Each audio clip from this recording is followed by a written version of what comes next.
Chapter 7. Cutting from The Daily Graph, August 8, pasted in Mina Murray's journal, from a correspondent.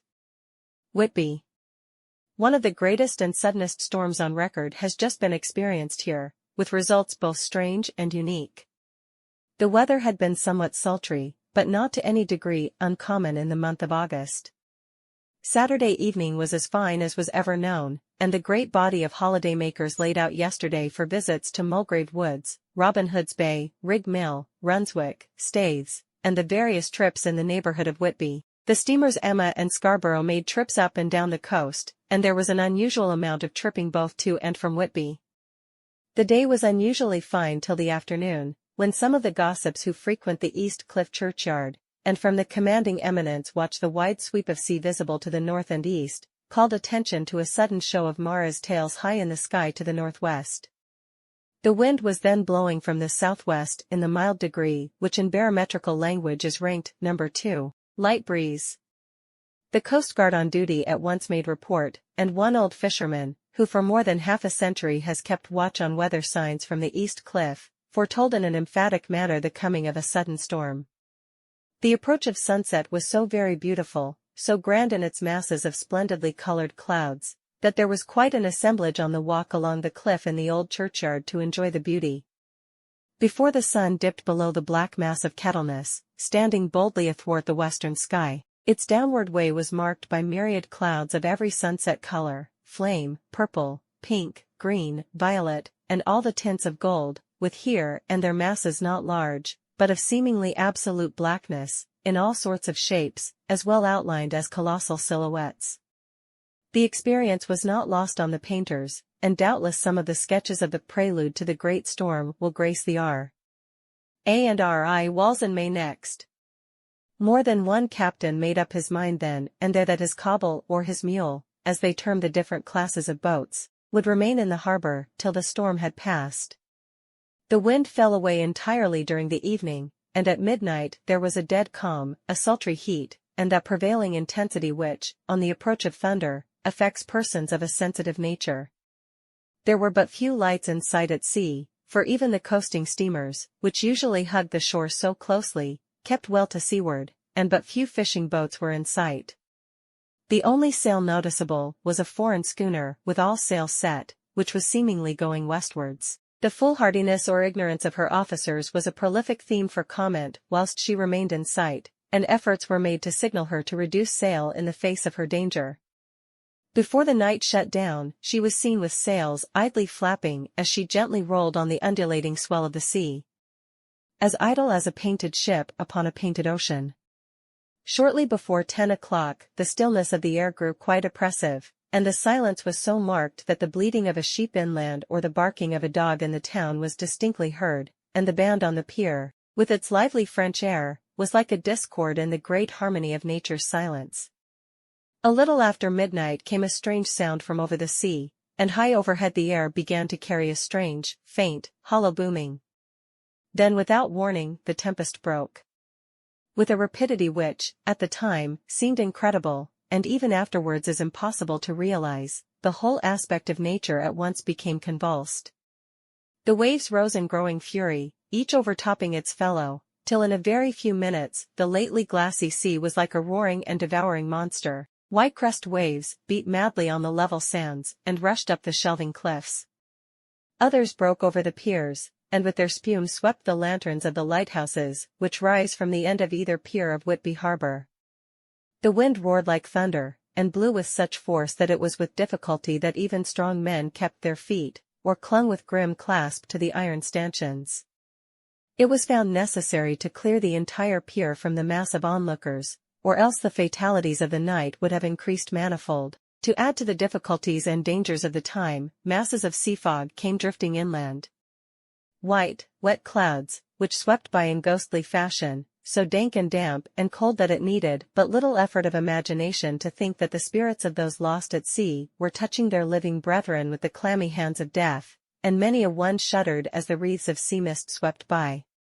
At times the mist cleared, and the sea for some distance could be seen in the glare of the lightning, which came thick and fast, followed by such peals of thunder that the whole sky overhead seemed trembling under the shock of the footsteps of the storm. Some of the scenes thus revealed were of immeasurable grandeur and of absorbing interest. The sea, running mountains high, threw skywards with each wave mighty masses of white foam, which the tempest seemed to snatch at and whirl away into space. Here and there a fishing boat, with a rag of sail, running madly for shelter before the blast, now and again the white wings of a storm-tossed seabird. On the summit of the east cliff the new searchlight was ready for experiment, but had not yet been tried. The officers in charge of it got it into working order, and in the pauses of onrushing mist swept with it the surface of the sea. Once or twice its service was most effective, as when a fishing boat, with gunwale under water, rushed into the harbor, able, by the guidance of the sheltering light, to avoid the danger of dashing against the piers. As each boat achieved the safety of the port there was a shout of joy from the mass of people on the shore, a shout which for a moment seemed to cleave the gale and was then swept away in its rush. Before long, the searchlight discovered some distance away a schooner with all sails set, apparently the same vessel which had been noticed earlier in the evening. The wind had by this time backed to the east, and there was a shudder amongst the watchers on the cliff as they realized the terrible danger in which she now was. Between her and the port lay the great flat reef on which so many good ships have from time to time suffered, and, with the wind blowing from its present quarter, it would be quite impossible that she should fetch the entrance of the harbor. It was now nearly the hour of high tide, but the waves were so great that in their troughs the shallows of the shore were almost visible, and the schooner, with all sail set, was rushing with such speed that, in the words of one old salt, she must fetch up somewhere, if it was only in hell. Then came another rush of sea fog, greater than any hitherto, a mass of dank mist, which seemed to close on all things like a grey pall, and left available to men only the organ of hearing, for the roar of the tempest, and the crash of the thunder, and the booming of the mighty billows came through the damp oblivion even louder than before. The rays of the searchlight were kept fixed on the harbor mouth across the east pier, where the shock was expected, and men waited breathless. The wind suddenly shifted to the northeast, and the remnant of the sea fog melted in the blast. And then, mirabile dictu, between the piers, leaping from wave to wave as it rushed at headlong speed, swept the strange schooner before the blast, with all sail set, and gained the safety of the harbor. The searchlight followed her, and a shudder ran through all who saw her, for lashed to the helm was a corpse, with drooping head, which swung horribly to and fro at each motion of the ship. No other form could be seen on the deck at all. A great awe came on all as they realized that the ship, as if by a miracle, had found the harbor, unsteered save by the hand of a dead man. However, all took place more quickly than it takes to write these words. The schooner paused not, but rushing across the harbor, pitched herself on that accumulation of sand and gravel washed by many tides and many storms into the southeast corner of the pier jutting under the east cliff, known locally as Tate Hill Pier. There was of course a considerable concussion as the vessel drove up on the sand heap. Every spar, rope, and stay was strained, and some of the top hammer came crashing down. But, strangest of all, the very instant the shore was touched, an immense dog sprang up on deck from below, as if shot up by the concussion, and running forward, jumped from the bow on the sand. Making straight for the steep cliff, where the churchyard hangs over the laneway to the east pier so steeply that some of the flat tombstones, thruffsteins or throughstones, as they call them in Whitby vernacular, actually project over where the sustaining cliff has fallen away, it disappeared in the darkness, which seemed intensified just beyond the focus of the searchlight. It so happened that there was no one at the moment on Tate Hill Pier, as all those whose houses are in close proximity were either in bed or were out on the heights above. Thus the Coast Guard on duty on the eastern side of the harbor, who at once ran down to the little pier, was the first to climb aboard. The men working the searchlight, after scouring the entrance of the harbor without seeing anything, then turned the light on the derelict and kept it there. The Coast Guard ran aft, and when he came beside the wheel, bent over to examine it, and recoiled at once as though under some sudden emotion. This seemed to pique general curiosity, and quite a number of people began to run. It is a good way round from the west cliff by the drawbridge to Tate Hill Pier, but your correspondent is a fairly good runner, and came well ahead of the crowd. When I arrived, however, I found already assembled on the pier a crowd, whom the Coast Guard and police refused to allow to come on board. By the courtesy of the chief boatman, I was, as your correspondent, permitted to climb on deck, and was one of a small group who saw the dead seaman whilst actually lashed to the wheel. It was no wonder that the Coast Guard was surprised, or even awed, for not often can such a sight have been seen. The man was simply fastened by his hands, tied one over the other, to a spoke of the wheel. Between the inner hand and the wood was a crucifix, the set of beads on which it was fastened being around both wrists and wheel, and all kept fast by the binding cords. The poor fellow may have been seated at one time, but the flapping and buffeting of the sails had worked through the rudder of the wheel and had dragged him to and fro, so that the cords with which he was tied had cut the flesh to the bone. Accurate note was made of the state of things, and a doctor, Surgeon J. M. Caffin, of 33, East Elliot Place, who came immediately after me, declared, after making examination, that the man must have been dead for quite 2 days. In his pocket was a bottle, carefully corked, empty save for a little roll of paper, which proved to be the addendum to the log. The Coast Guard said the man must have tied up his own hands, fastening the knots with his teeth. The fact that a Coast Guard was the first on board may save some complications later on, in the Admiralty Court, for Coast Guards cannot claim the salvage which is the right of the first civilian entering on a derelict. Already, however, the legal tongues are wagging, and one young law student is loudly asserting that the rights of the owner are already completely sacrificed, his property being held in contravention of the statutes of Mortmain, since the tiller, as emblem ship, if not proof, of delegated possession, is held in a dead hand. It is needless to say that the dead steersman has been reverently removed from the place where he held his honorable watch and ward till death, a steadfastness as noble as that of the young Casabianca, and placed in the mortuary to await inquest. Already the sudden storm is passing, and its fierceness is abating. Crowds are scattering backward, and the sky is beginning to redden over the Yorkshire wolds. I shall send, in time for your next issue, further details of the derelict ship which found her way so miraculously into harbor in the storm. August 9th. The sequel to the strange arrival of the derelict in the storm last night is almost more startling than the thing itself. It turns out that the schooner is Russian, from Varna, and is called the Demeter. She is almost entirely in ballast of silver sand, with only a small amount of cargo, a number of great wooden boxes filled with mold. This cargo was consigned to a Whitby solicitor, Mr. S. F. Billington, of 7, the Crescent, who this morning went aboard and took formal possession of the goods consigned to him. The Russian consul, too, acting for the charter party, took formal possession of the ship, and paid all harbor dues, etc. Nothing is talked about here today except the strange coincidence. The officials of the Board of Trade have been most exacting in seeing that every compliance has been made with existing regulations. As the matter is to be a 9 days' wonder, they are evidently determined that there shall be no cause of other complaint. A good deal of interest was abroad concerning the dog which landed when the ship struck, and more than a few of the members of the SPCA, which is very strong in Whitby, have tried to befriend the animal. To the general disappointment, however, it was not to be found. It seems to have disappeared entirely from the town. It may be that it was frightened and made its way on to the moors, where it is still hiding in terror.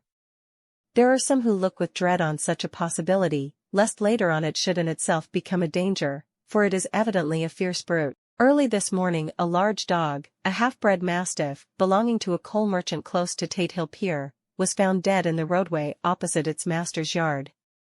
It had been fighting, and manifestly had had a savage opponent, for its throat was torn away, and its belly was slit open as if with a savage claw. Later, by the kindness of the Board of Trade Inspector, I have been permitted to look over the logbook of the Demeter, which was in order up to within 3 days, but contained nothing of special interest except as to facts of missing men. The greatest interest, however, is with regard to the paper found in the bottle, which was today produced at the inquest. And a more strange narrative than the two between them unfold it has not been my lot to come across. As there is no motive for concealment, I am permitted to use them, and accordingly send you a transcript, simply omitting technical details of seamanship and supercargo. It almost seems as though the captain had been seized with some kind of mania before he had got well into blue water, and that this had developed persistently throughout the voyage. Of course my statement must be taken cum grano. Since I am writing from the dictation of a clerk of the Russian consul, who kindly translated for me, time being short. Log of the Demeter Varna to Whitby written July 18th, things so strange happening, that I shall keep accurate note henceforth till we land. On July 6th, we finished taking in cargo, silver sand and boxes of earth. At noon set sail. East wind, fresh. Crew, 5 hands, 2 mates, cook, and myself, captain. On July 11th at dawn entered Bosphorus. Boarded by Turkish customs officers. Bakshish. All correct. Underway at 4 p.m. on July 12th through Dardanelles. More customs officers and flagboat of guarding squadron. Bakshish again. Work of officers thorough, but quick. Want us off soon. At dark passed into archipelago. On July 13th passed Cape Matapan. Crew dissatisfied about something. Seemed scared but would not speak out. On July 14th was somewhat anxious about crew. Men all steady, fellows who sailed with me before. Mate could not make out what was wrong. They only told him there was something, and crossed themselves. Mate lost temper with one of them that day and struck him. Expected fierce quarrel, but all was quiet. On July 16th mate reported in the morning that one of the crew, Petrovsky, was missing. Could not account for it. Took larboard watch 8 bells last night, was relieved by Amermov, but did not go to bunk. Men more downcast than ever. All said they expected something of the kind, but would not say more than there was something aboard, mate getting very impatient with them. Feared some trouble ahead. On July 17th, yesterday, one of the men, Olgarin, came to my cabin, and in an awestruck way confided to me that he thought there was a strange man aboard the ship. He said that in his watch he had been sheltering behind the deckhouse, as there was a rainstorm, when he saw a tall, thin man, who was not like any of the crew, come up the companionway, and go along the deck forward and disappear. He followed cautiously, but when he got to bows found no one, and the hatchways were all closed. He was in a panic of superstitious fear, and I am afraid the panic may spread.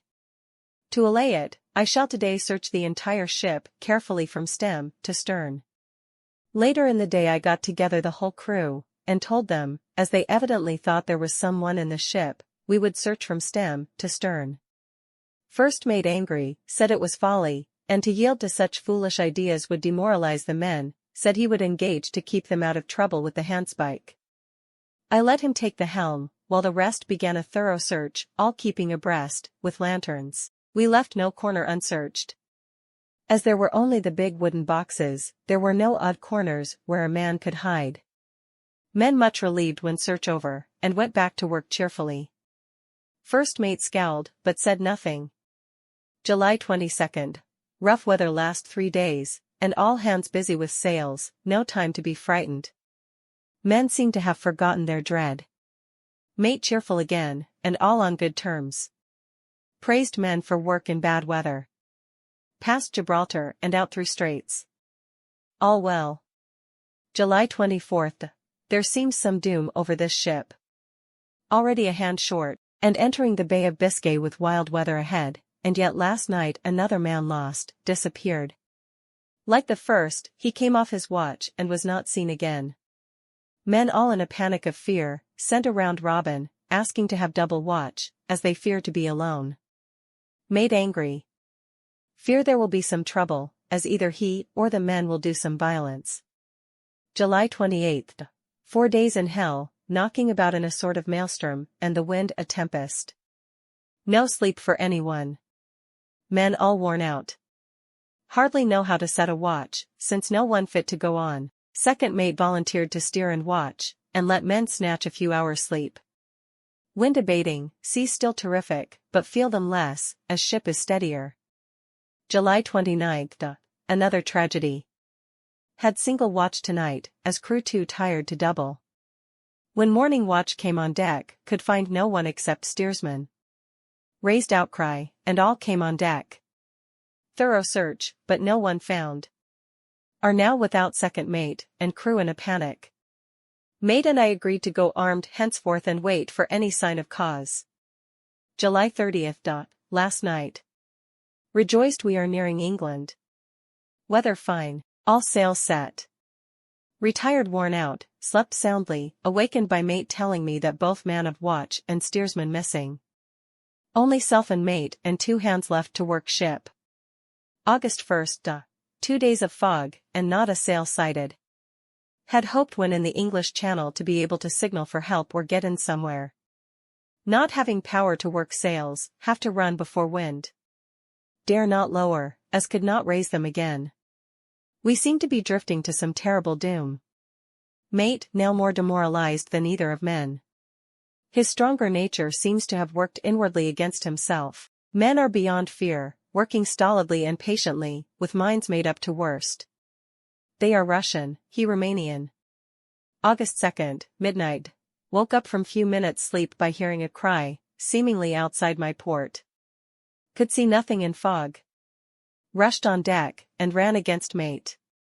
Tells me he heard cry and ran, but no sign of man on watch. One more gone. Lord, help us.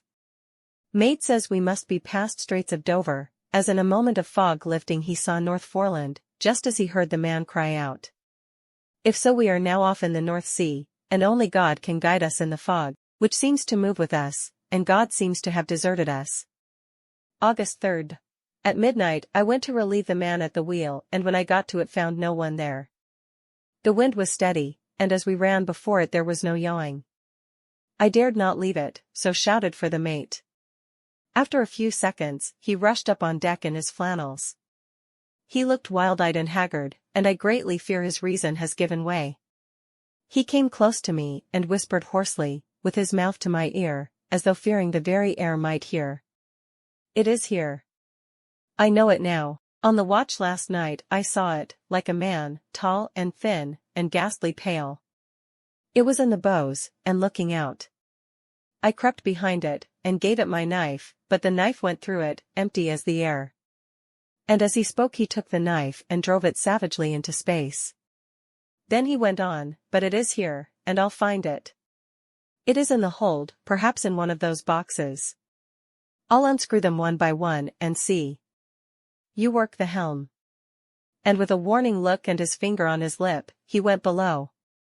There was springing up a choppy wind, and I could not leave the helm. I saw him come out on deck again with a tool chest and lantern, and go down the forward hatchway.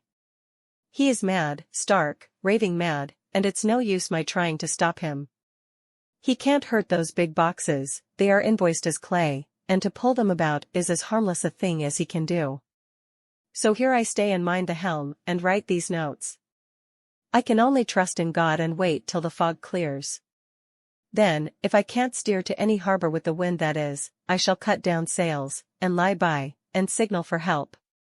It is nearly all over now, just as I was beginning to hope that the mate would come out calmer, for I heard him knocking away at something in the hold, and work is good for him. There came up the hatchway a sudden, startled scream, which made my blood run cold, and up on the deck he came as if shot from a gun, a raging madman, with his eyes rolling and his face convulsed with fear. "Save me! Save me!" he cried, and then looked round on the blanket of fog. His horror turned to despair, and in a steady voice he said, "You had better come too, Captain, before it is too late. He is there. I know the secret now, the sea will save me from him, and it is all that is left." Before I could say a word, or move forward to seize him, he sprang on the bulwark and deliberately threw himself into the sea. I suppose I know the secret too, now. It was this madman who had got rid of the men one by one, and now he has followed them himself. God help me! How am I to account for all these horrors when I get to port? When I get to port. Will that ever be? August 4th. Still fog, which the sunrise cannot pierce. I know there is sunrise, because I am a sailor, why else I know not. I dared not go below, I dared not leave the helm, so here all night I stayed, and in the dimness of the night I saw it, him. God, forgive me, but the mate was right to jump overboard. It was better to die like a man. To die like a sailor in blue water, no man can object. But I am captain, and I must not leave my ship. But I shall baffle this fiend or monster, for I shall tie my hands to the wheel when my strength begins to fail, and along with them I shall tie that which it dare not touch. And then, come good wind or foul, I shall save my soul, and my honor as a captain. I am growing weaker, and the night is coming on. If he can look me in the face again, I may not have time to act. If we are wrecked, mayhap this bottle may be found, and those who find it may understand. If not, well, then all men shall know that I have been true to my trust. God and the Blessed Virgin and the saints help a poor, ignorant soul trying to do his duty. Of course the verdict was an open one. There is no evidence to adduce, and whether or not the man himself committed the murders there is now none to say. The folk here hold almost universally that the captain is simply a hero, and he is to be given a public funeral. Already it is arranged that his body is to be taken with a train of boats up the Esk for a piece, and then brought back to Tate Hill Pier and up the Abbey steps, for he is to be buried in the churchyard on the cliff. The owners of more than 100 boats have already given in their names as wishing to follow him to the grave. No trace has ever been found of the great dog, at which there is much mourning, for, with public opinion in its present state, he would, I believe, be adopted by the town. Tomorrow we'll see the funeral, and so will end this one more mystery of the sea. Mina Murray's Journal, August 8th. Lucy was very restless all night, and I too, could not sleep. The storm was fearful, and as it boomed loudly among the chimney pots, it made me shudder. When a sharp puff came it seemed to be like a distant gun. Strangely enough, Lucy did not wake, but she got up twice and dressed herself. Fortunately, each time I awoke in time and managed to undress her without waking her, and got her back to bed. It is a very strange thing, this sleepwalking, for as soon as her will is thwarted in any physical way, her intention, if there be any, disappears, and she yields herself almost exactly to the routine of her life. Early in the morning we both got up and went down to the harbor, to see if anything had happened in the night. There were very few people about, and though the sun was bright, and the air clear and fresh, the big, grim-looking waves, that seemed dark themselves because the foam that topped them was like snow, forced themselves in through the mouth of the harbor, like a bullying man going through a crowd. Somehow I felt glad that Jonathan was not on the sea last night, but on land. But, oh, is he on land or sea? Where is he, and how? I am getting fearfully anxious about him. If I only knew what to do, and could do anything. August 10th. The funeral of the poor sea captain today was most touching. Every boat in the harbor seemed to be there, and the coffin was carried by captains all the way from Tate Hill Pier up to the churchyard. Lucy came with me, and we went early to our old seat, whilst the cortege of boats went up the river to the viaduct and came down again. We had a lovely view, and saw the procession nearly all the way. The poor fellow was laid to rest near our seat so that we stood on it, when the time came and saw everything. Poor Lucy seemed much upset. She was restless and uneasy all the time, and I cannot but think that her dreaming at night is telling on her. She is quite odd in one thing. She will not admit to me that there is any cause for restlessness, or if there be, she does not understand it herself.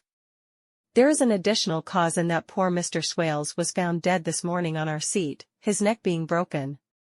He had evidently, as the doctor said, fallen back in the seat in some sort of fright, for there was a look of fear and horror on his face that the men said made them shudder. Poor dear old man. Lucy is so sweet and sensitive that she feels influences more acutely than other people do. Just now she was quite upset by a little thing which I did not much heed, though I am myself very fond of animals. One of the men who came up here often to look for the boats was followed by his dog. The dog is always with him. They are both quiet persons, and I never saw the man angry, nor heard the dog bark. During the service, the dog would not come to its master, who was on the seat with us, but kept a few yards off, barking and howling. Its master spoke to it gently, and then harshly, and then angrily. But it would neither come nor cease to make a noise. It was in a fury, with its eyes savage, and all its hair bristling out like a cat's tail when puss is on the war-path. Finally, the man too got angry, and jumped down and kicked the dog, and then took it by the scruff of the neck and half dragged and half threw it on the tombstone on which the seat is fixed. The moment it touched the stone, the poor thing began to tremble. It did not try to get away, but crouched down, quivering and cowering, and was in such a pitiable state of terror that I tried, though without effect, to comfort it. Lucy was full of pity, too, but she did not attempt to touch the dog, but looked at it in an agonized sort of way. I greatly fear that she is of too supersensitive a nature to go through the world without trouble. She will be dreaming of this tonight, I am sure.